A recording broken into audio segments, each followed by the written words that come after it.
I've seen some of those arguments about drag queen shows for kids, like family-friendly drag queen shows, which is a very bizarre thing. It's very bizarre that is more. That's not a singular event. That's just, there's a lot of that going around. And I've seen this argument where people are saying like, I would want my, child to grow up and know that you can express yourself in any way possible. Okay, well, how would you feel about family-friendly strip shows? Right. Where you have biological women that are sticking their ass out and put a dollar in their G-string, Billy. Like you would be weirded out by that, right? Well, it's not much different because it's sexualized. Like a drag queen show, in a lot of ways, is sexualized.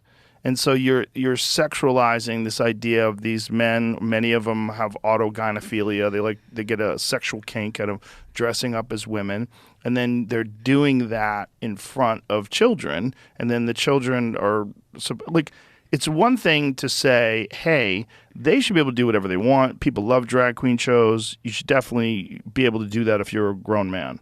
But it's another thing to say, let's take children to see this and encourage this, and also encourage these children to participate and to go and give them money. And I've seen these drag queen shows where there was a woman, a trans woman or a drag, I don't know how they identify, but with a G-string and high heels with stars covering their nipples, and they have giant fake tits, and they're holding hands with this little child, and everyone's cheering, and they're walking the little child around and showing them how to twerk. And I'm like, this is fucking wild, because it's only sexual. So you're sexualizing this in front of these children, which is very weird. But I feel like, okay, so there's Drag Queen Story Hour, and then this is a different thing, right? This isn't like, this is just people going to drag queen shows. They're having drag queen shows for children. There's just been a lot of the far right people, the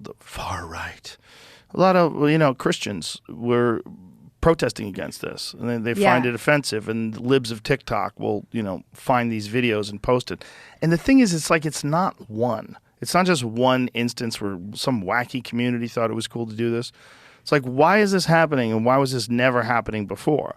And is this a side effect of openness and tolerance, where because we're, more open-minded towards people that are trans or drag queens or what have you, and that there's going to be like some outer limits of this push, like what? So you've seen that, right? Yeah, I've seen it. I think it's always interesting because like it's easy to like cherry pick one or two things, and like you said, there's many instances of this, and I've seen them, and I don't understand like bringing your child to something like this.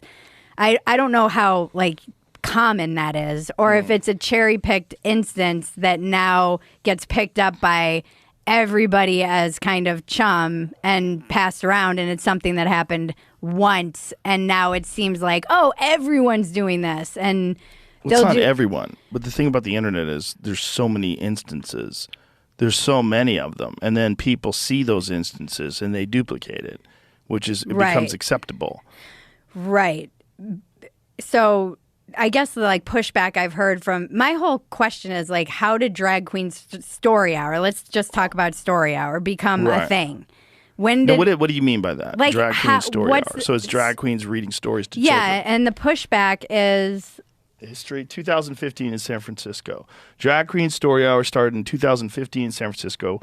Was created by Michelle T. T-E-A. Then the executive director of the nonprofit Radar Productions. Nonprofit, LOL. The first events were organized by Julian Delgado Lopera of the Virgie Tovar.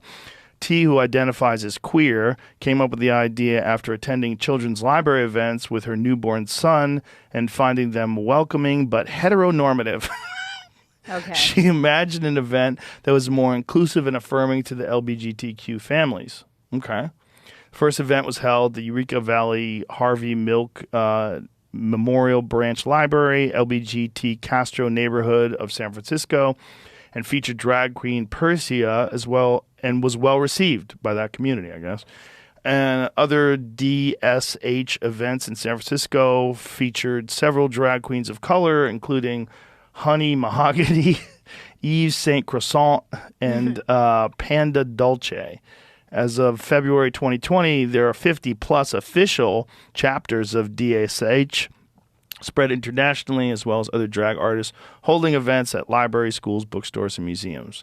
October 2022, a nonprofit organization officially changed its name to Drag Story Hour to be more inclusive and reflect the diverse cast of storytellers. For Queen. Yeah, Queen. Can't say just Queen. Well, so I'm a drag king. I know. I think even Sarah Silverman did like a whole video about this, but she was saying, what's the difference between like a drag queen and a clown reading to your kids?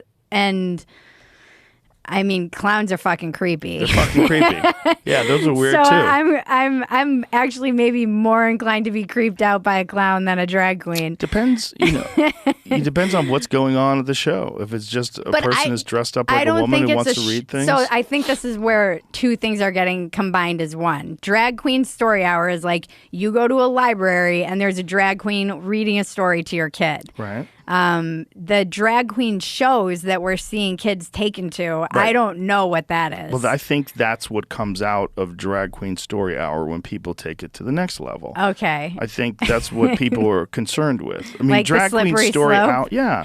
Drag Queen Story Hour. Someone's dressed like a woman and reading the. Who cares? Like, what's the big deal? Yeah, I mean, I understand the intent behind starting that. Yeah, you know? for sure. If Because you're if a part of an LGBT family and your kids are only used to seeing a traditional father or mother relationship, and they have two moms or they have two dads, yeah, that could be fucking weird. And this would be like a nice little thing to make them feel comforted. Right. That like it makes them feel part. Like there's other communities other than these traditional communities that have been depicted in the media for decades and decades. Right. Yeah, makes sense. But I mean, I guess this is the conservative kind of slippery slope argument for like gay marriage is, when you start normalizing things like drag queen story hour, then you have drag queen strip club hour for the kids, and now you have degeneracy and but that argument against gay marriage is preposterous. It doesn't make any sense.